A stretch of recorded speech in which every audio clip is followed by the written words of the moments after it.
Connaissance, recherche, sciences, des sciences mathématiques, théorie, physique, philosophie, conférence, archéologie, nature.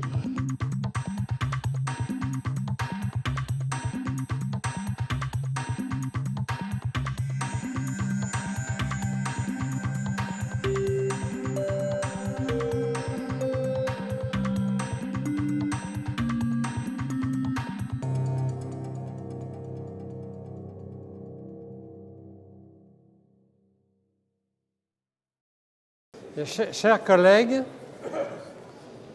cher Gérard Berry,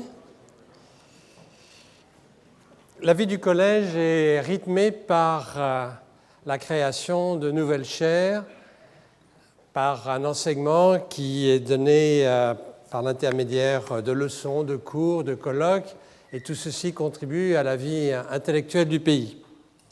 Mais aujourd'hui est un jour un peu particulier, parce que nous inaugurons une nouvelle chaire annuelle du Collège de France en partenariat avec l'Institut national de recherche en informatique et automatique, l'INRIA. Et par cet enseignement, nous voulons, l'INRIA et le Collège de France, signifier clairement qu'informatique et sciences numériques ont toute leur place en tant que discipline autonome dans un établissement comme le nôtre. Pour le public, les mots informatique, monde numérique recouvrent les innovations technologiques de l'informatique et leurs applications dont nous bénéficions tous les jours. Mais il est sans doute moins connu que la science informatique est une véritable science à part, originale et en plein développement. Elle a ses propres sujets d'étude comme les langages de programmation, la seule langue, ses modes de raisonnement intrinsèques, et son autonomie vis-à-vis d'autres sciences. Parce qu'elle traduit le monde en calcul, en fait, elle bouleverse complètement notre manière de le représenter. En conjonction avec les autres sciences, et en particulier avec les mathématiques appliquées, elle apporte des points de vue nouveaux aux autres sciences, notamment par la modélisation et la simulation sur ordinateur des phénomènes naturels. Elle est par nature en interface avec d'autres sciences. Ainsi se sont développées, entre autres, la bioinformatique et les neurosciences computationnelles, juste pour donner un exemple. Or, cette science est insuffisamment connue, insuffisamment enseignée, insuffisamment pratiquée, alors même que la France tient, il faut le souligner, l'un des premiers rangs dans ce domaine par la qualité de ses chercheurs. Pour mettre en avant cette science, la chaire informatique et sciences numériques, créée pour 5 ans, accueillera chaque année un nouveau titulaire spécialiste d'un grand champ de la recherche et de la connaissance dans ce vaste corpus. En vous choisissant, cher Gérard Berry, nous savions que nous ne faisions pas de faute. Nous savions que nous allions donner à cette chaire un premier titulaire, à la fois chercheur talentueux, toujours chercheur, et enseignant hors pair. Polytechnicien, chercheur à l'École des Mines, puis à l'INRIA, ancien directeur scientifique de la société Esterel Technologies, vous êtes un chercheur reconnu internationalement pour votre apport essentiel dans ce qu'on appelle le génie logiciel.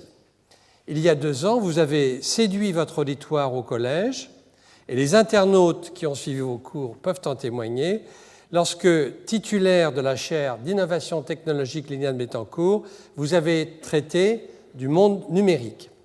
Cette année, votre cycle d'enseignement, qui aura pour thème « Penser, modéliser et maîtriser le calcul informatique », sera sans doute, vous me l'avez dit, plus ardu à suivre. Il s'agira entre autres des problématiques induites par le fossé existant entre l'idée d'un calcul et sa réalisation fidèle, entre la pensée humaine et le calcul automatique, rien de moins. Mais je le sais, nous comptons sur vos grandes qualités de pédagogue qui démentent ceux qui croient que les informaticiens sont des spécialistes de l'incompréhensible. Merci.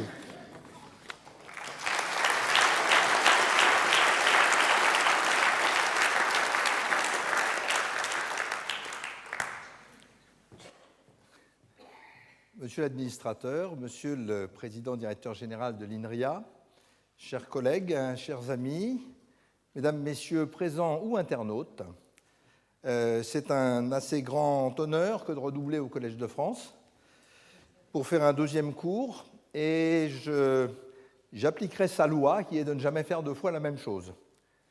Alors, deux fois la même chose ne veut pas forcément dire jamais deux fois le même style, et je vais reprendre certains éléments du style. Et en fait, il y a deux choses. Il y a ce livre donc, qui est, lui, plus technique, plus sérieux, et dans cet exposé, je vais essayer d'avoir un style plus illustratif pour faire comprendre des notions qui sont quand même relativement complexes, mais dont je pense qu'il est fondamental de les faire comprendre à tout le monde. Je vais parler de calcul. Pourquoi ? Parce que le calcul est le cœur de l'informatique. L'informatique, c'est la science du calcul automatique.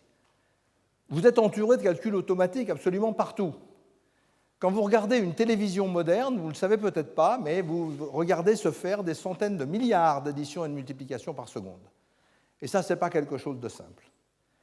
Et cette science du calcul n'est pas du tout récente, et elle est fondamentale pour éviter de faire n'importe quoi, comme on voit hélas trop souvent. Alors revenons d'abord sur ce que c'est que le calcul. Le calcul, ça évoque ceci d'abord. Un professeur ou un mathématicien avec un crayon ou un tableau, et puis quelques aides, comme une table de logarithme, une règle à calcul, un boulier, ou bien cette extraordinaire machine Curta que j'ai empruntée à ma mère, que je salue de très loin, qui a enseigné ça longtemps avant l'existence des ordinateurs, machine à manivelle qui est capable de faire des opérations sur 10 chiffres décimaux, ce qui est tout à fait extraordinaire. Cette machine, je vais vous en montrer simplement le plan pour voir qu'elle a très peu de pièces. C'est une machine qui a beaucoup servi, calculatrice portable. Et dans cette machine, il y a une pièce absolument essentielle, c'est la manivelle. Pourquoi ? Parce que c'est en tournant la manivelle qu'on calcule. Et donc, il y a deux pièces essentielles qui se rajoutent à ça. C'est votre main qui tourne la manivelle et votre cerveau qui fait tourner votre main. C'est vous qui calculez avec une aide. Voici la machine qui l'a suivi, le microprocesseur. Il y a un peu plus de pièces. Celui-là, c'est un modèle déjà un peu ancien. Il a à peu près 500 millions de transistors. Donc, si vous voulez l'imprimer à l'échelle du plan précédent, ça va vous prendre un tranquille kilomètre carré. Ce n'est pas tellement ça qui compte. Il y a beaucoup plus de pièces, ça va beaucoup plus vite, mais c'est surtout que la nature de l'objet est fondamentalement différente. Pourquoi ? Parce que la manivelle est à l'intérieur et plus à l'extérieur. Ce n'est pas vous qui tournez la manivelle. Et on peut dire que la première devise d'un microprocesseur, s'il pensait, ce serait la suivante. Si vous m'instruisez bien, je sais tout faire tout seul en tournant moi-même la manivelle. C'est ça la grande différence, l'internalisation de la manivelle.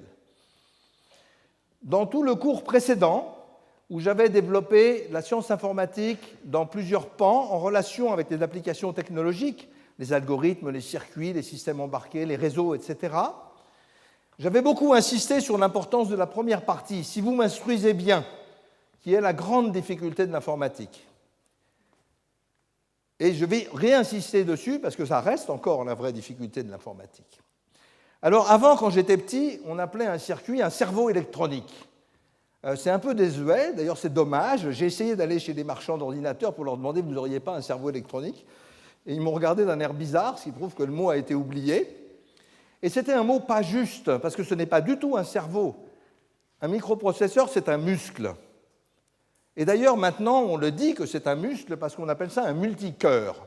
Quand vous allez dans les magasins, vous allez acheter des multicœurs. Vous voulez 2 ou 4 cœurs. Les humains n'en ont qu'un, mais les processeurs en ont 2, 4 et bientôt peut-être 500 ou plus. Ce sont des cœurs. Et muscle veut dire aussi pas de cerveau. Donc, la deuxième et la plus fondamentale devise de l'ordinateur, celle qui va guider tout mon cours, c'est celui-là, c'est rapidité, exactitude, stupidité. N'oubliez jamais ça, ça va vite, ça ne se trompe jamais, c'est négligeable les erreurs d'ordinateur, et c'est vraiment stupide. Alors quelle est la conséquence immédiate ? La conséquence immédiate, c'est le gouffre entre deux choses. D'abord, le mathématicien, ici Kepler, qui n'a malheureusement pas pour lui connu ça, je suis sûr qu'il aurait aimé, et lui a de l'intuition, une rigueur qui reste toute humaine, même pour les plus grands mathématiciens, mais après tout, ce n'est pas forcément le problème, puisqu'ils ne sont pas stupides, et une lenteur humaine. Et donc, intuition, rigueur, lenteur, contre rapidité, exactitude, stupidité. Ça veut dire qu'entre penser un calcul et le faire effectivement, si on s'y prend au pif, c'est la seule bonne expression, ce qui est malheureusement encore assez employé, le chemin va ressembler un peu à ça, et ça va poser de gros problèmes de maîtrise, et ça va induire quelque chose dont j'ai déjà beaucoup parlé ici, qui sont les bugs qui attaquent les systèmes quand on les fait artisanal n'est pas le bon mot, quand on les fait, comme diraient les enfants modernes, à l'arrache. Alors, qu'est-ce qu'il faut faire? Il faut se dire que s'il y a un tel fossé, il faut certainement mettre une pile au milieu. Et la pile qu'on va mettre au milieu, c'est la notion de modèle de calcul, qui va être un cadre conceptuel et formel qui va nous permettre de concevoir les calculs et de raisonner dessus. Et on va aller plus loin, parce que comme on a quand même compris que l'ordinateur était quelque chose de très utile, et donc on va le faire calculer sur le calcul. C'est-à-dire qu'au lieu de nous-mêmes raisonner sur les programmes, on va se débrouiller pour que ce soit les ordinateurs qui raisonnent stupidement sur les programmes stupides pour obtenir des résultats intelligents. Ça, c'est l'informatique moderne. Alors, vous comprendrez bien que ce n'est pas forcément simple. Alors, vous allez l'anatomie d'un modèle de calcul, c'est à peu près ça. D'abord, un noyau intuitif et mathématique. Le bleu représente le ciel, nous, les hommes, les pensées et tout. Et le modèle doit nous conduire notre pensée algorithmique, doit nous aider à concevoir les applications, à les programmer, et doit surtout nous permettre de raisonner sur la correction. Si on ne raisonne pas sur la correction, les bugs arrivent. Le raisonnement sur la correction est l'insecticide de l'informatique. La deuxième chose qui doit être là, ce sont des machines. Les modèles doivent nous aider à concevoir les machines, à les rendre beaucoup plus simples, beaucoup plus contrôlables.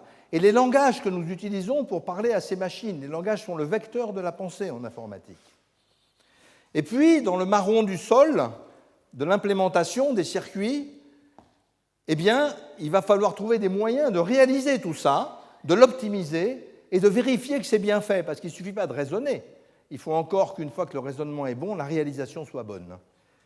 Donc, c'est cette étoile, et pleine de relations entre les différentes cases, bien sûr, que je ne dessine pas, c'est cette étoile qui va faire les modèles, les bons modèles. Si vous enlevez quelque chose, ça ne marchera plus. Un modèle intuitif et pas mathématique, en gros, c'est inopérant. Un modèle mathématique et pas intuitif, ça sert à 4 personnes. Donc, il va falloir mettre la barre très haut. Et vous allez voir que c'est assez difficile. Alors, je sens tout de suite votre regard me dire pourquoi plusieurs modèles de calcul alors que tous les ordinateurs ont l'air de marcher pareil et de différer que par la vitesse ou par le prix. Ah. Eh bien, c'est parce que le calcul est en fait beaucoup plus varié qu'on ne le croit et qu'il a évolué au cours des années d'une façon assez fantastique. Et je vais développer dans le cours et ici même 4 sortes de modèles de nature assez différente. Les premiers, qui datent d'avant l'ordinateur, des années 30, les modèles de la calculabilité. Avant les ordinateurs, les gens se disaient « Qu'est-ce que j'aimerais avoir un ordinateur, mais j'en ai pas, je vais étudier ce que je pourrais faire ou ne pas faire avec un ordinateur. » Les mêmes ont construit les premiers ordinateurs, mais ce n'était pas les mêmes que maintenant. Hein. Deuxièmement, les modèles séquentiels. Les modèles séquentiels, c'est ce qui a suivi naturellement. C'est l'imitation sur ordinateur d'un mathématicien avec un crayon. Séquentiel veut dire on fait des opérations une par une avec un crayon. Ça a été dominant, c'est encore extrêmement répandu, on enseigne ça à peu près toute la phase jusqu'à l'enseignement supérieur. Enfin, on n'enseigne pas l'informatique en France toujours, ça va peut-être venir un jour, mais même à l'université, c'est ça qu'on enseigne surtout. Plus récemment sont apparus les modèles parallèles, dans lesquels un programme va s'exécuter sur un grand nombre de machines simultanément, qui vont coopérer ou se battre ou des choses comme ça. On va voir que c'est beaucoup plus difficile. Et maintenant se dégage une nouvelle notion qu'on peut appeler le modèle diffus, qui est dû à la très grande taille. Internet, c'est 1 milliard d'ordinateurs, et on peut compter que bientôt, il y aura peut-être une centaine au minimum d'objets sur Internet par homme, soit 100 fois plus d'objets que d'hommes sur Internet. Hein. Donc il va falloir trouver de nouveaux principes pour faire marcher tout ça. Donc je vais prendre ces choses dans l'ordre. Avant, il me faut quelques notions préliminaires. Assez simples, mais pas si connues que ça. La première, c'est la sémantique. La sémantique est une notion philosophique bien classique, mathématique aussi, mais tout à fait non évidente. C'est la liaison entre les concepts et les symboles. Le domaine des concepts, c'est celui de notre pensée. Nous disons la somme du nombre 34 et du nombre 56 et du nombre 90. Donc nous avons une idée de nombre, mais nous n'avons jamais vu de nombre. Je cherche désespérément des photos de nombres. Si vous en avez, j'aimerais bien les voir. Il n'y a pas de photos de nombres. Le nombre est une entité intellectuelle. La somme est une opération infinie. Nous avons une infinité de nombres. La somme est une opération infinie. Pas de problème pour raisonner là-dessus, après un certain apprentissage. Mais un ordinateur ne connaît pas ça. Lui, ce qu'il connaît, c'est des symboles. Électriques, physiques, n'importe. Donc, 3, 4 et 5, 6 sont des symboles en représentation décimale. Ce sont des écritures. Si un martien voit 3, 4, 5, 6, il n'aura aucune idée de ce que c'est. Un ordinateur ne va pas dire la somme du nombre 34 et du nombre 56 et le nombre 90. Il va faire la chose suivante. Il va prendre ces symboles, il va les colorier un peu pour séparer les unités des dizaines et séparer l'opération. Il va prendre les unités et il va les déplacer. Il va changer la couleur du symbole plus, parce que maintenant, ce n'est plus la même opération. C'est regarder dans une table. C'est ce qu'on apprend aux enfants. Et il va trouver que ça fait 1, 0. Pas 10, 1, 0. Ensuite, il va prendre les dizaines, il va propager la retenue, il va faire 3 plus 5 plus 1, il va regarder dans la table, il va trouver que ça fait 0,9. Et tout fièrement, si je puis dire, il va vous rendre le résultat 0,90. Pas 9,0, 0,90. Ça, c'est ce que fait l'ordinateur. Donc, rappelez-vous toujours, il n'y a pas de nombre dans un ordinateur.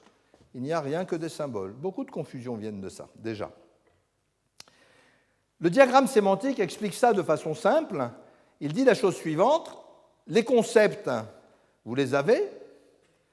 Ce qu'il faut faire, c'est aller dans le monde des symboles par l'intermédiaire de notation, la représentation décimale par exemple, mais il faut noter tout, la musique, il faut noter les images, il faut noter la vidéo, il faut tout noter.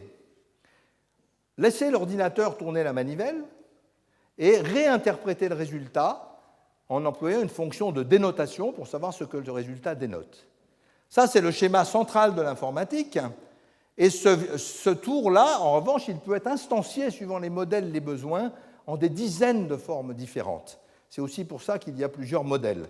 Ce n'est pas aussi simple que les additions, ce que fait un ordinateur. Alors voilà, la devise de l'informaticien, celle qui va nous occuper. Donc vous allez essayer de faire ça. Vous allez voir, ce n'est pas facile. Essayez d'être aussi bête qu'un ordinateur.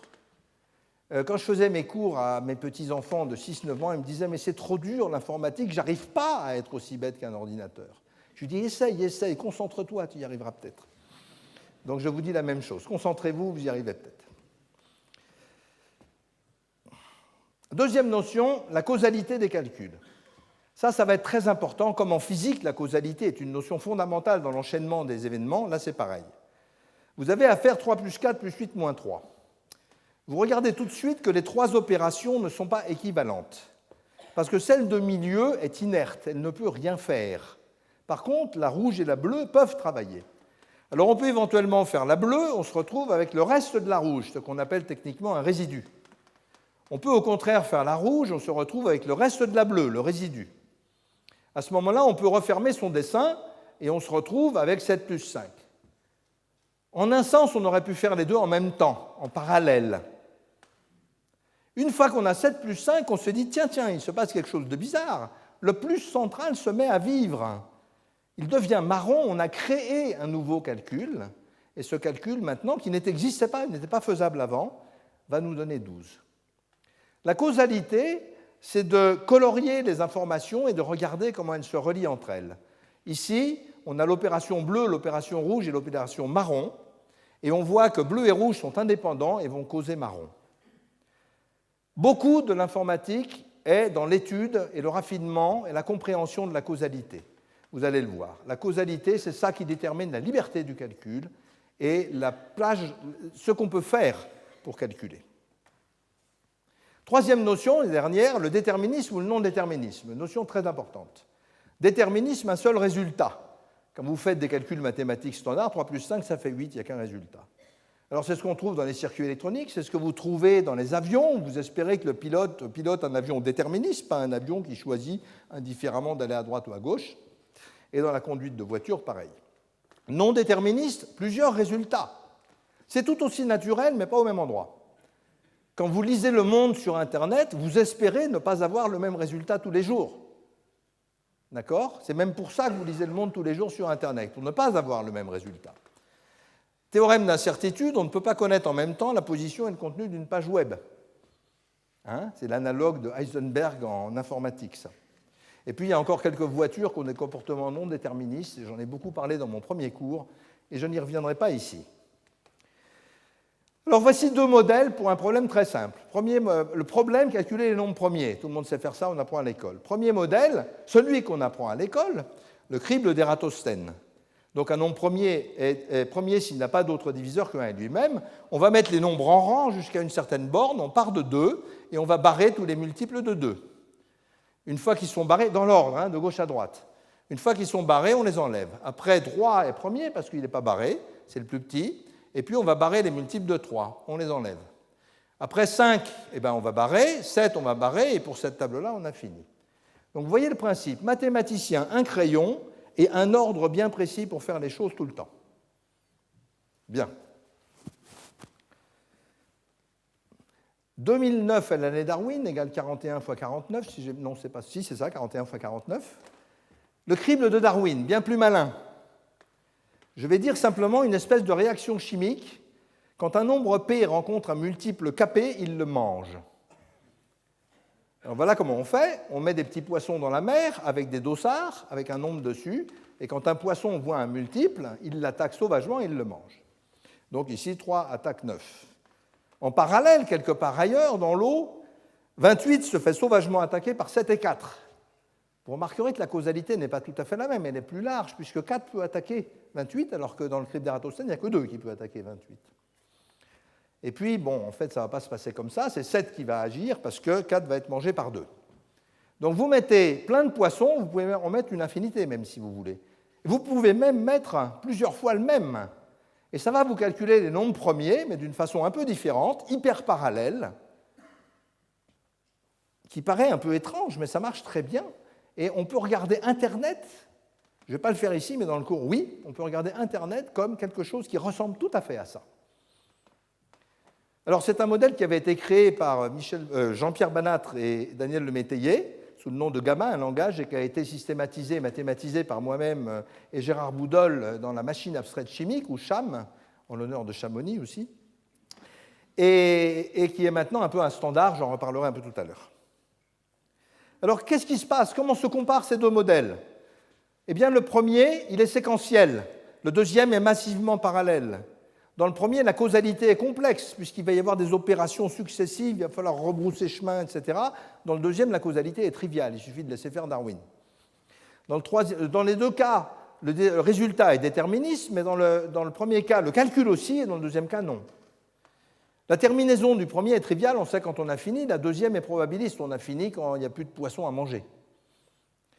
Et le premier est limité au fini, parce que c'est un peu dur d'aller à l'infini et puis de revenir au début, alors que le deuxième marche très bien à l'infini. Donc vous voyez, un seul problème trivial, deux modèles de calcul massivement différents. Donc ça nous dit que le sujet ne va pas être peu riche. Alors j'en viens à la calculabilité. Comment définir la calculabilité? 3 méthodes. Premièrement, les machines. Deuxièmement, les langages. Troisièmement, les mathématiques, les classes de fonctions, ça, j'en parlerai pas. Alors, la chose qui a été démontrée dans les années 30, c'est que toutes ces définitions se valent. Et la thèse de Church-Turing, qui est une thèse philosophique, c'est qu'on a atteint le bout et qu'il n'y aura pas de définition meilleure que ça. Elle n'a jamais été infirmée. Regardons les machines. Machine de Turing. Machine hyper simple, vous avez une bande infinie dans les deux sens, potentiellement infinie, avec des cases. Au début, il n'y en a qu'un nombre fini de remplis. Et dedans, vous écrivez des choses, et les opérations que vous pouvez faire sont très simples. Bouger la bande à droite, bouger la bande à gauche, ou bien réécrire quelque chose par-dessus. C'est tout. Et le cœur de la machine, la table d'instruction, c'est ceci, c'est des états ABCD et des opérations. Quand je suis dans A et que je lis 3, je bouge la bande à droite et je reste dans l'état A. Quand je suis dans B et que je lis 7, je bouge la bande à gauche et je reste dans B. ou bien je bouge la bande, j'écris 2 et je vais dans l'état A. Simplement un stock d'opérations comme ça. Cette machine totalement stupide, qui s'est d'ailleurs très mal vendue dans pratique, qui n'a aucun sens pratique, suffit à tout calculer. C'est tout à fait étonnant. Et pourquoi est-ce qu'elle est bien? Parce qu'elle est hyper simple. Il y a des grands théorèmes associés. Mais avant, j'ai oublié de dire quelque chose. Ce qui est intéressant, c'est que la machine s'arrête ou pas. Et par exemple, ici, l'état C n'a pas de règle, donc quand elle arrive dans l'état C, la machine ne sait pas quoi faire, elle s'arrête. Sinon, elle peut boucler éventuellement. Bien, elle peut être non déterministe ou déterministe. Ça ne change rien. C'est un modèle extrêmement robuste. Vous pouvez y mettre 2 bandes, une bande, ça ne change rien. La qualité d'un modèle, c'est aussi sa robustesse au changement. Théorème 1, il y a une machine universelle. C'est-à-dire il existe une machine qui permet de simuler toute autre machine. Supposez que vous avez une machine M avec des données ici. Eh bien, vous pouvez faire tourner une machine, la même pour tout le monde, la machine universelle, en lui donnant la documentation de M, c'est-à-dire la table dont je parlais, et les données de M, et il va émuler, ça s'appelle M. D'accord? Donc une seule machine suffit à tout, à condition de mettre dedans le programme. Ça, c'est Turing, c'est très ancien, c'est 1936, je pense, et ça a inventé la notion clé de l'informatique, qu'il n'y a pas de différence entre programme et données. Grand résultat positif. Grand résultat négatif qui vient immédiatement après. On aimerait bien savoir si une machine va s'arrêter ou pas. On aimerait bien refaire le même coup. Donner la documentation de la machine et les données, et puis fabriquer une machine A qui répond toujours, soit ça s'arrête, soit ça ne s'arrête pas. Une espèce de débugger universel. Grand résultat de Turing, cette chose n'existe pas, elle montre immédiatement les frontières du calcul. Le calcul général ne peut pas calculer sur lui-même complètement. Ce théorème se démontre par une espèce de paradoxe du menteur habile. Le menteur ne peut pas exister parce que s'il dit « je mens » et qu'il dit la vérité, il ment, mais s'il ment, il dit la vérité. Donc le menteur ne peut pas exister. C'est ce qu'on appelle la diagonale, appliquer une phrase à soi-même. Il y a beaucoup d'autres résultats, mais ces deux-là sont les plus importants, et ils entraînent que toute propriété non triviale de ces machines est indécidable, c'est-à-dire incalculable. Est-ce que 2 machines font la même chose? On ne peut pas savoir, etc. Ça donne des limites fondamentales, mais qu'on va approcher et qu'on va contourner, et avec lesquelles on va se battre, et avec lesquelles on a beaucoup de résultats positifs maintenant derrière, après avoir été déprimé pendant un certain temps. Turing, 1912-1954, grand théorème en 1936. En 1940, il a été fondamental pour casser le code secret allemand, ce qui a eu un impact majeur sur la guerre. En 1952, il a été condamné pour homosexualité. Il a accepté la castration chimique au lieu de la prison. En 1954, mais ce n'est pas sûr, il s'est peut-être suicidé. Il a fallu attendre 2009 pour avoir les excuses officielles en Angleterre, en septembre cette année. Et Turing, qui était un grand amateur de l'argument diagonal, a donné son nom au prix Turing, qui est notre prix Nobel à nous. Et je pense que ce serait le moment de lui rendre hommage en lui donnant le prix Turing à titre posthume. Je pense que ce serait un joli clin d'œil de l'histoire que de faire ça. Langage, après les machines. Tout le monde sait ce que c'est que factoriel. Factoriel m, si m égale 1, alors 1, sinon multiplication de m par factoriel de m-1. Ça fait 1, 1, 2, 3, 6, 24, etc. On apprend ça à l'école. Eh bien ça, c'est ce qu'on appelle un programme récursif. Factoriel s'appelle lui-même. Bon. Alors on multe, on ne sait pas ce que c'est, mais on peut définir la multiplication pareille à partir de l'addition.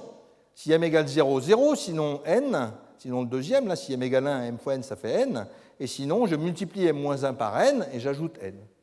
Et puis l'addition elle-même, on peut la définir à partir de fonctions plus simples, à partir de plus 1 et de moins 1. En fait, il suffit de savoir faire plus 1 et moins 1, ou même que plus 1 d'ailleurs, et d'appliquer ce principe général. Et avec ce langage-là, on sait aussi tout faire. Ça, c'est des langages qui servent réellement, mais pas tout à fait assez puissants, on va faire mieux. Et mieux, c'est le lambda calcul, qui est le joyau des modèles. C'est le plus beau des modèles, c'est le plus grand des modèles. Il est merveilleux, on sait tout faire avec, il n'est pas facile, c'est juste la vie. Alors, le lambda calcul, c'est à la base très simple. On part de la notation classique des fonctions qui dit f prend x et donne x plus 1. Cette notation, vous la trouvez dans tous les bouquins, sauf qu'on voit que f et x sont plus ou moins pas la même couleur. et que ces crochets, ça ne sert jamais que dans des formules assez simples. On ne peut pas s'en servir pour calculer. Vous voyez, vous avez f, vous avez g, et puis si vous composez f et g, ça va calculer f de g de z, c'est-à-dire z donne z plus a au carré. Le lambda calcul, c'est juste prendre cette notation au sérieux à la base. De dire, au lieu d'écrire comme ça, on va juste faire un changement syntaxique, pas grave, lambda x plus 1, lambda. Hein. Et f de 2, eh bien, on va prendre ça comme une formule sur laquelle on peut calculer. F va être aussi bleu que x d'ailleurs. On va dire c'est lambda x plus 1 de 2. Et là, qu'est-ce qu'on fait? Eh bien, on voit qu'on a une fonction ici, on a un argument ici, et on remplace la valeur par l'argument. C'est ce qu'on apprend aux gamins, sans leur dire que c'est important, que c'est du vrai calcul. Pareil pour G, on va faire comme ça. Donc le lambda calcul, c'est juste ça. Intérêt, une opération comme rond, qui est toujours présentée comme quelque chose qui est en dehors, devient quelque chose qui est en dedans, quelque chose de normal. La composition de fonctions, ça prend une fonction U, une fonction V, une fonction Z, et ça calcule U de V de Z. Désolé, c'est le seul endroit où vous allez travailler. Hein. Et là, vous pouvez y aller, et vous pouvez calculer bête comme un ordinateur, c'est ça qui est formidable. Vous écrivez ça, rond FG, et puis vous regardez cette expression. Ça, c'est une fonction appliquée à deux arguments. Très bien, alors je colorie les arguments. Ça va devenir ça, et le vert, il va devenir ça. Et hop, je recopie, aussi bête que ça. C'est la seule loi du lambda calcul. C'est bête comme chou. Bon, et on continue. Alors, je ne chercherai même pas à comprendre. Regardez juste les couleurs se mettre et ça. Vous pourrez regarder dans les slides après sur Internet si vous voulez. D'accord? Donc ça, c'est extraordinairement simple. Et l'idée géniale de Church, c'est de dire ça suffit. Ça suffit pour calculer les formules qu'on calcule d'habitude en n'étant aucune pensée. Alors voilà ce que dit Church. Il dit le lambda calcul pur, c'est cet objet-là. Vous prenez des variables, une définition de fonction et une application. Et puis vous avez la loi que quand vous appliquez une fonction à un argument, vous remplacez la variable par l'argument. C'est ce qu'on a toujours dit aux enfants de faire. Ça, c'est le lambda calcul appelé pur. En pratique, on utilise des variantes plus sophistiquées, mais tout est là-dedans quand même. Bon, très bien. Alors, je sens votre regard courroucé me dire ce calcul est vide, il n'y a rien dedans. Un symbole pour faire une fonction, un symbole pour appliquer et que des variables, il n'y a pas les entiers, il n'y a pas factoriel égale machin factoriel, il n'y a rien. Et alors là, le grand génie de Church a été de dire si, ça y est, vous n'en êtes juste pas aperçu. Voilà les entiers. Alors je ne vais pas vous les détailler, hein, rassurez-vous. Voilà les entiers. Un entier, ça devient ce terme bizarre, prendre une fonction, prendre un objet et appliquer n fois la fonction à l'objet. Techniquement, ça veut dire qu'un entier est promu au niveau d'algorithme. Au lieu d'être un nombre, c'est un algorithme qui lui dit « faites n fois la même chose ». Et ça, c'est l'idée géniale de Church. Alors après, ça devient technique, hein, il faut écrire plus 1 et moins 1, ça occupe. Et puis, alors, c'est le dernier transparent technique de la journée, ne vous inquiétez pas. Et bon, c'est bien, on a les entiers, mais on ne sait même pas compter. On ne sait pas faire l'addition, la multiplication factorielle. Hein, ça, on ne sait pas l'écrire. Eh bien, on va voir que si. Alors là, juste un peu pour les gens qui se rappellent de leur maths, ce que je vais dire, c'est ça. Ce que je vais faire, c'est regarder le second membre tout seul et dire que je peux abstraire, je peux dire que le second membre est une fonction de la fonction que je mets là et de l'entier que je mets là. C'est une fonction. À ce moment-là, j'ai à résoudre l'équation suivante, factorielle, est telle que quand je lui applique cette factorielle, cette fonction-là, il ne change pas. Factorielle, c'est la solution de l'équation qui est là. Et mathématiquement, quand on a des équations, on aime bien avoir ce qu'on appelle des points fixes, c'est-à-dire de dire que factoriel, c'est le point qui est inchangé. Et dans le lambda calcul, au miracle, il existe un opérateur, celui-là, n'essayez pas de savoir pourquoi aujourd'hui, qui, quand je l'applique à n'importe quoi, rend son point fixe. Magique. Donc avec juste rien, on calcule tout. Ça, c'est d'autant plus intéressant qu'en fait, ce rien peut être augmenté pour devenir de très vrais langages de programmation, dont un célèbre est Camel, développé à l'INRIA par l'équipe de... Après une longue histoire que je ne vous raconterai pas, et qui est utilisée universellement maintenant dans le monde dans énormément d'endroits. Vous voyez, ce qu'on écrit intuitivement en récursif, ça devient un opérateur véritable et bizarre. Alors, ce n'est pas celui-là qu'on utilise en pratique, mais je n'en parlerai pas. Il faut se rappeler ça qui est très important, qu'on retrouve en mathématiques partout. Pour comprendre comment quelque chose évolue, il faut trouver ce qui n'évolue pas. Par exemple, dans les systèmes dynamiques, il y a des notions d'attracteurs qui sont justement les choses qui sont préservées par les exécutions, etc. Bien, fin de la partie technique. La carte du lambda calcul est absolument complète. Au centre, le calcul, la théorie des ensembles qui va avec, que je raconterai en cours, l'algorithmique qui va avec, la programmation fonctionnelle, qui est certainement une des plus élégantes qui soit, des relations extrêmement profondes avec la logique formelle, qui ont été vraiment établies dans la deuxième moitié du XXe siècle, avec en particulier les travaux de Martine Löf, de Girard Huet, de Thierry Coquan, qui était étudiant et qui a eu le prix Gödel du centenaire. Ça donne des machines virtuelles.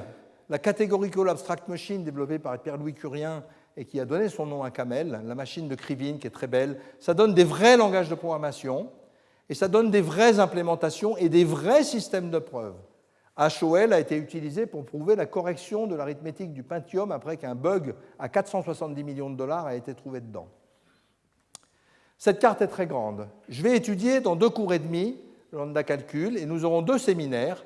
Le premier par Jean-Jacques Lévy, mon maître en lambda calcul, qui a découvert la théorie de la causalité du lambda calcul, vraiment, et qui nous parlera de la relation lambda calcul programmation.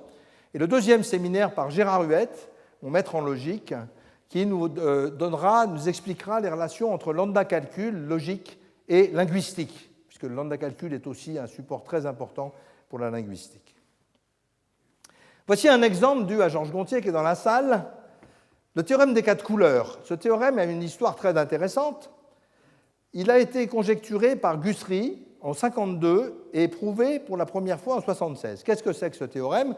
Quand vous prenez une carte, il suffit de 4 couleurs pour la colorier, de telle manière à ce que 2 États qui ont une frontière commune n'aient pas la même couleur. C'est bête comme chou. C'est évident que c'est 4. Il a juste fallu 125 ans pour le montrer. Et beaucoup de mathématiciens s'y sont cassés les dents. La preuve de 1976 est intéressante. Elle est composée d'un papier de mathématiques et d'un énorme tas de cartes, d'un gros tas fini de milliers de cartes à vérifier une par une. Papier de mathématiques, tout le monde était bien d'accord. Les cartes par une, ça a été fait. Mais les gens disaient, mais c'est vérifié par ordinateur, ça ne vaut pas un clou. Georges Gontier, en 2005, a fait une preuve en lambda calcul, fondamentalement en Coq, dans le système de preuve Coq. Et qu'est-ce qu'il a fait? Il a tout vérifié de façon uniforme et, aux surprises, il n'y avait pas de problème sur la vérification des cartes finies. Par contre, il y avait un problème avec le papier de maths. C'est que là où il y avait marqué des théorèmes, où il y avait marqué preuve omise, évidente mais longue, classique en mathématiques, et normal, eh bien, ce n'était pas du tout évident et c'était très long. Donc, le faire en vrai, c'était très difficile. Et donc, ça a été fait. Et Georges, que j'ai eu l'honneur d'avoir comme étudiant avant, a inventé, je dirais, une nouvelle branche qui s'appelle le génie, que j'appelle le génie logicien, après le génie logiciel, qui est l'organisation de très grosses preuves. Et ce qu'il a fait là est extraordinairement important pour des tas d'autres choses, prouver des compilateurs, etc. Mais ça nous dit que les mathématiques numériques, ça peut aller très très loin. Pour l'instant, ce n'est pas encore très loin, mais en ce moment, on sent que ça bouge énorme. Dans les modèles séquentiels, une autre classe de modèles, les systèmes d'état finis. J'en parlerai beaucoup dans le cours, pas du tout ici. Alors là, l'idée, c'est de se dire qu'on n'a que des ressources finies pour calculer. On n'a qu'une mémoire finie. Une théorie fantastique aussi, complètement différente, mais étudiée depuis 50 ans, et qui sert partout, partout, partout. Des automates finis, vous en avez partout dans vos poches. Dans les circuits électroniques, dans les systèmes embarqués des voitures, dans les réseaux, dans les interfaces homme-machine, etc. C'est un sujet extrêmement important. Et encore une fois, la carte des systèmes d'état finis est complète. Il y a énormément de résultats dans tous les sens, et nous en verrons pas mal dans le cours. Les logiques temporelles sont des logiques spécifiques pour parler du temps, qui sont dues à Amir Pnueli, qui est décédé au début de ce mois, et auquel je souhaiterais rendre hommage publiquement ici. La relation entre logique temporelle et calcul véritable pour faire des vraies preuves sur des vrais systèmes a été en particulier créée par Joseph Sifakis, prix Turing 2007, pour l'instant le seul prix Turing français. Et c'est quelque chose de trop lourd pour être fait en séminaire dans ce cours-là, je pense que ça mériterait d'ailleurs beaucoup plus. Et c'est Dominique Perrin qui nous parlera de résolution de conjectures nouvelles sur le coloriage des routes à l'aide de théorie des automates, très jolie. Passons au parallélisme. Passons aux sujets les plus récents. Pourquoi paralléliser? Premièrement, parce que les machines communiquent. Vous envoyez quelque chose sur votre imprimante. Votre imprimante est un ordinateur et il faut transmettre quelque chose d'un endroit à un autre. Vous avez des réseaux dans lesquels vous envoyez de l'information, vous parlez à des tas de gens, c'est parallèle. Vous avez du partage de ressources. Vous avez plusieurs programmes en même temps sur vos ordinateurs qui partagent l'unité centrale, les disques, etc. Ils sont parallèles. Vous avez Facebook, vous avez des millions d'utilisateurs qui n'arrêtent pas de se causer, de stocker des données en parallèle. Évidemment, pour l'amélioration des performances, on fait des machines à 1 million de processeurs pour aller plus vite. À l'intérieur des circuits, plein de parallélismes déjà expliqués dans le cours précédent. Les objets physiques sont parallèles. Un avion, ça a 10 gouvernes. Pour tourner, il faut bien les coordonner. Elles travaillent en parallèle. Le contrôle aérien va contrôler des centaines d'avions en vol. Ils sont tous indépendants et parallèles, etc., etc. Et les mots-clés ici sont communication, coopération, compétition, sécurité. Et ça, tout ça, c'est beaucoup plus dur. Théorème que j'ai démontré avec Jean-Jacques Lévy, le lambda calcul ne peut pas faire ça. Ah, lambda calcul, merveilleux modèle, paf, il ne sait pas faire ça. Donc, il faut tout réinventer. Et de loin, il ne sait pas le faire. De nouveaux bugs. Voici ici 2 processus parallèles qui doivent chacun, pour travailler, avoir un crayon et une règle. Évidemment, aucun des deux ne veut lâcher le sien. D'accord? Alors le système est coincé, mais c'est assez dur à voir. Quand votre ordinateur ne fait plus rien, il y a de fortes chances que ce soit ça qui se passe à l'intérieur, entre exactement 2 processus qui ne veulent pas lâcher la chose qu'ils ont dans la main. Plus subtil, à 3. Il y en a 2 qui sont d'accord pour échanger, et le 3e qui ne voit rien. Très subtil, parce que quand est-ce qu'on sait que c'est vrai? À l'infini. On a toujours un espoir. Le 3e, il garde l'espoir. Eh oui, donc ça, c'est des bugs extrêmement dangereux, très difficiles à détecter. Autre bug que vous avez, que beaucoup d'entre vous, je pense, ont expérimenté, le ski au XXe siècle. Donc rendez-vous à 13h au pied du téléski par jour de très grand froid. Le premier se pointe, il est toujours à l'heure, lui, il est même un peu en avance, 3 minutes d'avance, donc il se dit « Oh là, j'ai juste le temps d'en faire une ». En plus, il est en retard, l'autre, toujours. Donc, il monte, d'accord, voilà, il met ses gants et tout, 13h arrive. Le deuxième skieur arrive et dit « Oh, je suis en retard », lui, il n'est jamais en retard, donc c'est qu'il est parti en faire une, mais comme je skie mieux que lui, je vais le rattraper. Et voilà, donc je pense que le nombre de gens qui ont vécu ça est assez grand, pas forcément au ski, et ça aussi, c'est tout à fait dangereux. Phénomène qui n'existe pas dans le cas séquentiel. Alors, comment on faisait au XXe siècle pour se sortir de ça? Eh bien, au XXe siècle, une méthode qu'on employait si on était intelligent, c'était ça. Quand le premier arrive, il va planter un petit drapeau dans la neige pour dire « Oh, je suis là, attends-moi ». Et donc, il va monter. Le deuxième va arriver, va voir le drapeau et se dit « Ah ben non, il me dit que de l'attendre ». D'accord ? Ça marche, il faut encore avoir le droit de planter le drapeau dans la neige. Hein. Ça marche bien, mais c'est la solution au XXe siècle. Nos enfants, ils ne font plus comme ça. Ah oui, pourquoi un drapeau? Parce que le drapeau va ajouter un lien de causalité entre les comportements des skieurs. C'est ça qu'il fait. Au XXIe siècle, c'est différent. Le premier monte, le deuxième arrive, voilà, il sort son portable. Et ce problème a disparu. Le portable a tué ce problème définitivement, sauf quand il n'y a plus de piles. D'accord? Et le portable est même beaucoup plus important, puisqu'avec le portable, on peut prévenir d'avance qu'on sera en retard. Ça, c'est extrêmement habile. Donc ça montre que dans le parallélisme, il va se passer beaucoup de phénomènes différents et que le mode de communication va interférer énormément avec les calculs. Alors que classiquement, on dit qu'on a des processus et des liens. Alors les liens peuvent être statiques ou dynamiques, ça peut être bien fixe comme dans une voiture ou ça peut changer tout le temps comme dans Internet. Et puis il y a 3 types de communication complètement différentes. Asynchrone, l'information met un temps quelconque à se propager, c'est Internet. Quand vous envoyez un mail, le temps que ça va mettre est quelconque. Synchrone, le temps est nul. Ah bon? Vibratoire, le temps non nul est prévisible. Alors je vais commencer par les 2 derniers, ce n'est pas fait dans l'ordre des cours. Voilà les parallélismes synchrones et vibratoires. C'est ce qu'on est en train de faire en ce moment. Vous avez un orchestre qui joue, et vous avez les spectateurs, et en ce moment, les spectateurs sont en train de négliger la vitesse du son, n'est-ce pas? Donc tout se passe comme si le son allait de moi à vous en temps zéro. Par contre, l'acousticien qui a fait cette remarquable salle, lui, il connaît la vitesse du son. Et il travaille avec la vitesse du son. Quand vous avez un grand orchestre, ça peut être plus subtil. Si l'orchestre est très très grand, comme dans la 8e symphonie de Mahler, la distance entre les musiciens devient tellement grande que la durée de propagation du son est vraiment très importante. Alors on met un chef d'orchestre, parce que là, les gens voient. Et ce n'est plus la vitesse du son qui compte, mais la vitesse de la lumière.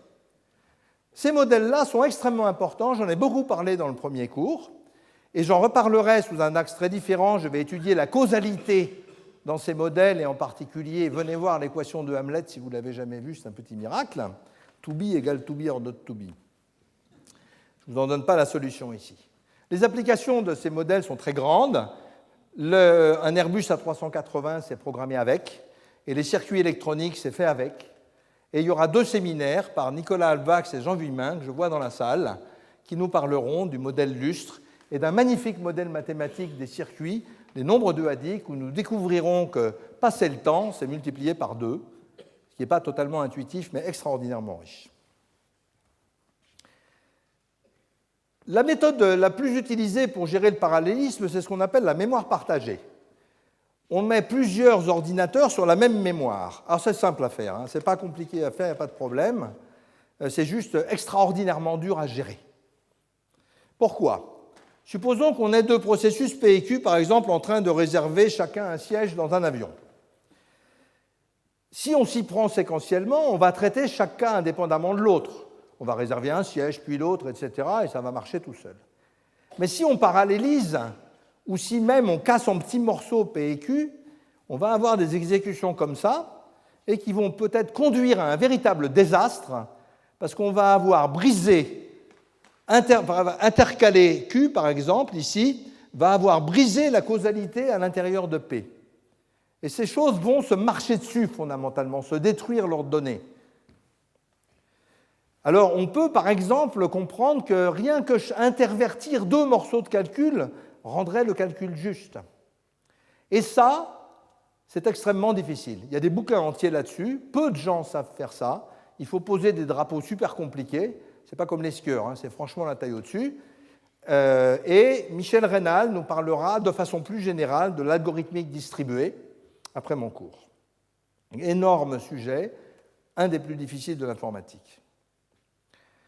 Alors, qu'est-ce qui se passe dans la mémoire partagée? Il se passe quelque chose qu'on voit tous les jours. Chacun des deux ne sait pas ce qu'est en train de faire l'autre. Il n'y a pas de partage d'informations bien organisé. Alors Tony Hoare, autre prix Turing, a proposé de dire la bonne méthode pour communiquer, c'est de se serrer la main. Parce que quand on se serre la main, on sait que ce que l'autre sait. On sait tous les deux qu'on sait serrer la main, donc ça marche bien. Donc on a des systèmes asynchrones, mais dans lesquels, quand on communique, on va se serrer la main. Coluche avait écrit des très belles choses là-dessus. On peut faire ça partout. Mais alors il y a un problème, c'est que c'est assez bien contrôlable, mais c'est tellement lourd qu'en pratique, ça n'arrive pas à servir.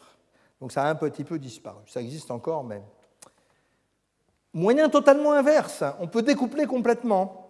On peut dire, je prends mon émetteur P, mon récepteur Q, et entre les deux, je mets une file d'attente. C'est-à-dire que P va écrire là, et puis ça va transiter, puis au bout d'un moment, Q va lire. C'est ce qu'on a dans les réseaux. C'est Internet, c'est comme ça. Votre machine, quand vous cliquez partout, et que vous ne voyez rien se passer, puis au bout d'un moment, tout se passe, c'est comme ça. Alors ça a du côté bon, c'est-à-dire qu'il y a beaucoup plus de parallélisme, mais ça se met à prendre du temps, et le comportement total devient super complexe. Cependant, ça sert beaucoup dans les réseaux, ça sert dans le traitement du signal, etc. Et il y a un modèle prodigieux dû à Gilles Kahn en 1972. Gilles Kahn, ancien président de l'INRIA et vieil ami d'énormément de gens dans la salle, malheureusement décédé. Un modèle extraordinaire de processus déterministes qui communiquent par des files d'attente comme ça, et dont le modèle mathématique est issu de lambda calcul, comme quoi les choses ne sont pas étanches du tout. Et ce modèle est assez dominant, par exemple, dans votre télévision. Vous êtes sûr que vous avez ça dans votre télévision.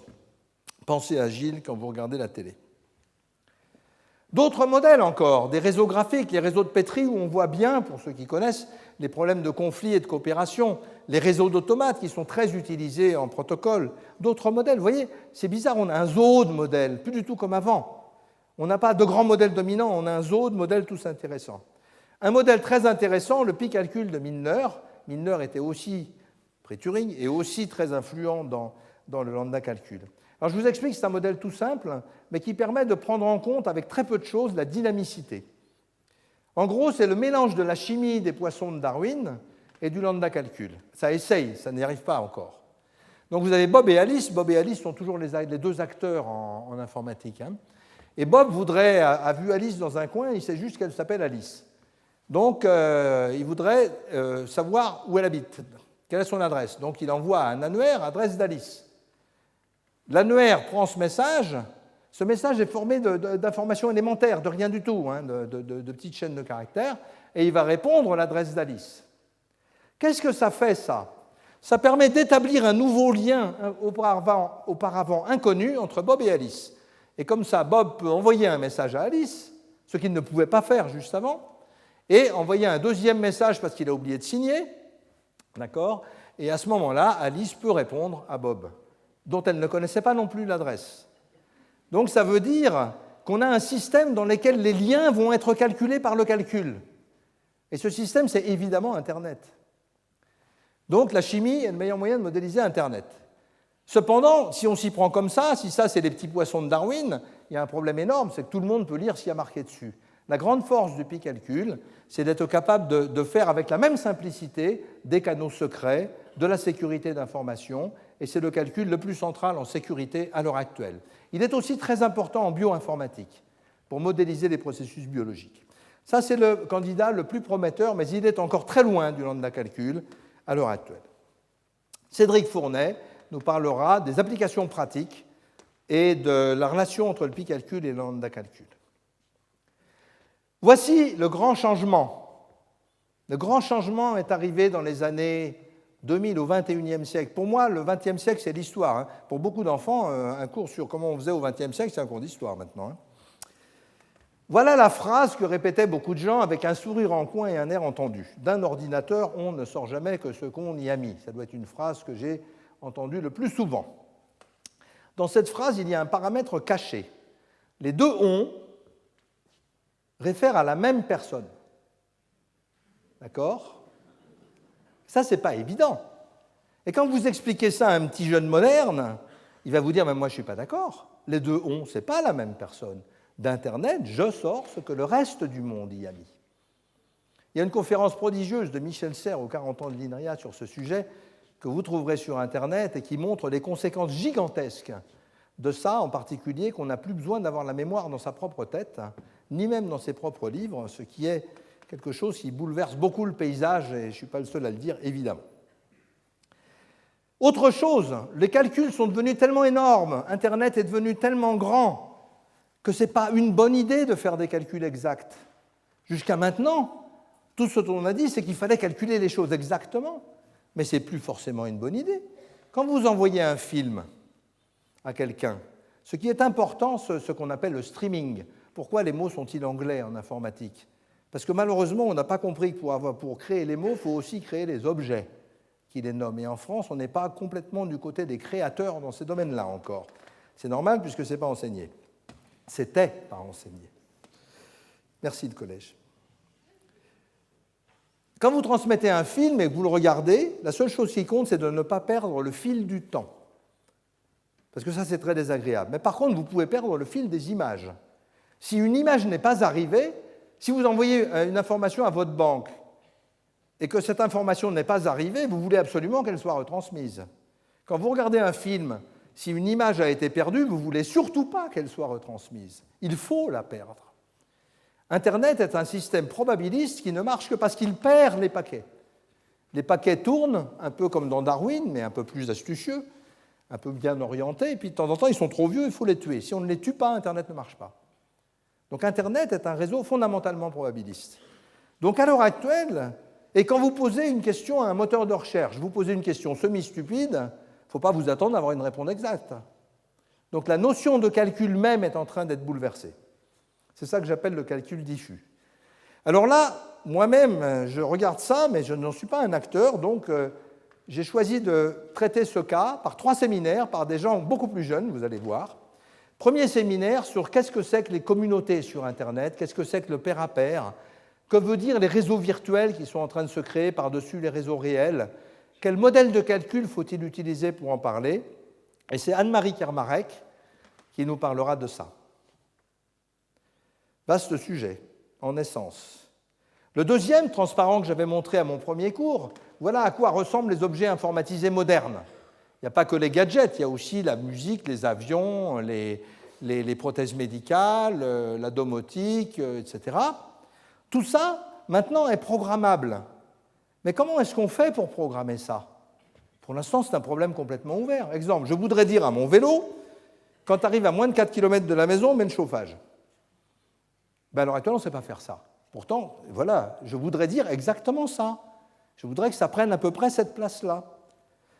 Manuel Serrano, qui est mon chef de projet à l'INRIA, travaille là-dessus. Il y a des idées extrêmement originales sur ce sujet-là, qui est loin d'être fait, mais tout à fait passionnant, dans ce monde totalement hétérogène, comment faire pour le programmer. Alors évidemment, une des grandes questions, sur laquelle ce ne sont pas les informaticiens les leaders, comment on calcule notre cerveau? Ce qu'on sait, c'est que dans notre cerveau, il y a de très nombreux principes de calcul parallèles à l'œuvre. Il y a des principes vibratoires, ce qu'on appelle les trains d'impulsion, les trains de Spike. On sait qu'il y a des évaluations probabilistes. On sait qu'il y a des discussions asynchrones entre coins du cerveau. On sait qu'il y a des synchronisations d'horloges et des modes synchrones dans le cerveau. On sait que le conscient est très séquentiel, il fait une chose à la fois, que l'inconscient est complètement parallèle. Et puis il y a l'apprentissage qui nous pose beaucoup de questions à nous. On est très jaloux du cerveau, les informaticiens. Il y a beaucoup de pièces en panne dans le cerveau et ça marche encore, tandis que ça, ce n'est pas tout à fait comme ça.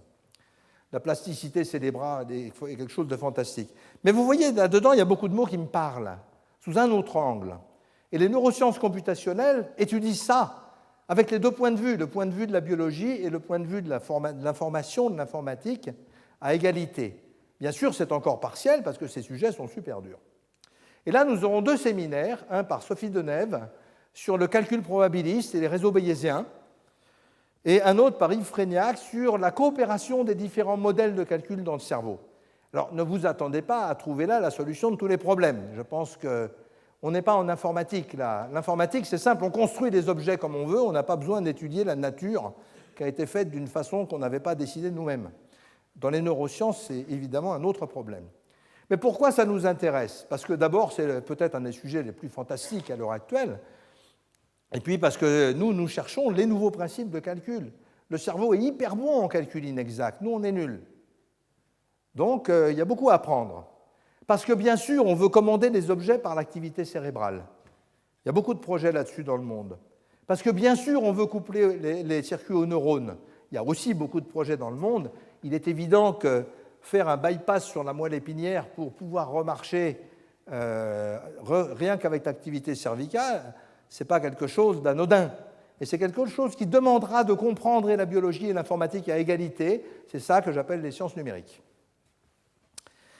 Alors, Yves Frégnac nous montrera des principes tout à fait différents de calcul, des principes cristallins, des principes liquides, des principes, je n'allais pas dire fumeux, des principes de calcul de genre fumé, d'autres choses que je pense les informaticiens ne connaissent pas très bien.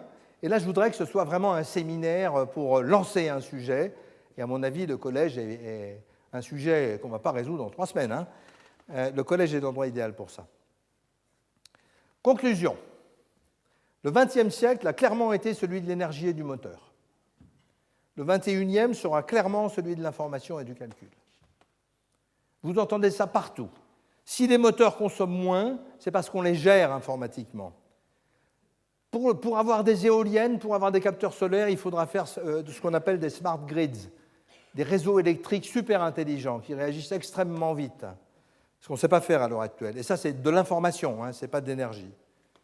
L'épidémie numérique gagne les sciences, les mathématiques numériques.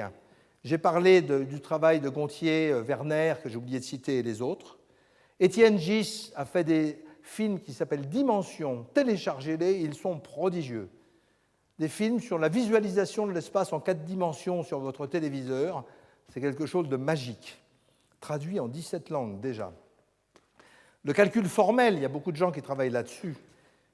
La physique numérique, Début octobre, Antoine Georges disait sur cette même estrade dans sa leçon inaugurale « Je ne comprends pas que la physique numérique ait été aussi longtemps ignorée.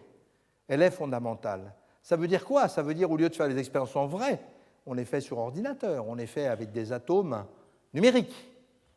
Parce que c'est moins cher et parce que c'est très juste. La bioinformatique, qui est un sujet énorme à l'INRIA et dans le monde et qui commence à prendre une importance énorme, l'informatique médicale, à l'INRIA, le projet CardioSens a fait une modélisation complète du cœur qui commence à servir à la préparation des opérations chirurgicales. Évidemment, ce sujet est immense, on n'en est encore qu'au début, mais le XXIe siècle sera long, on espère. Si j'avais un seul mot à dire, c'est celui-là. Le seul que vous devriez retenir, faire ce qu'on veut en étant aussi bête qu'un ordinateur demande beaucoup d'intelligence. Je vous remercie.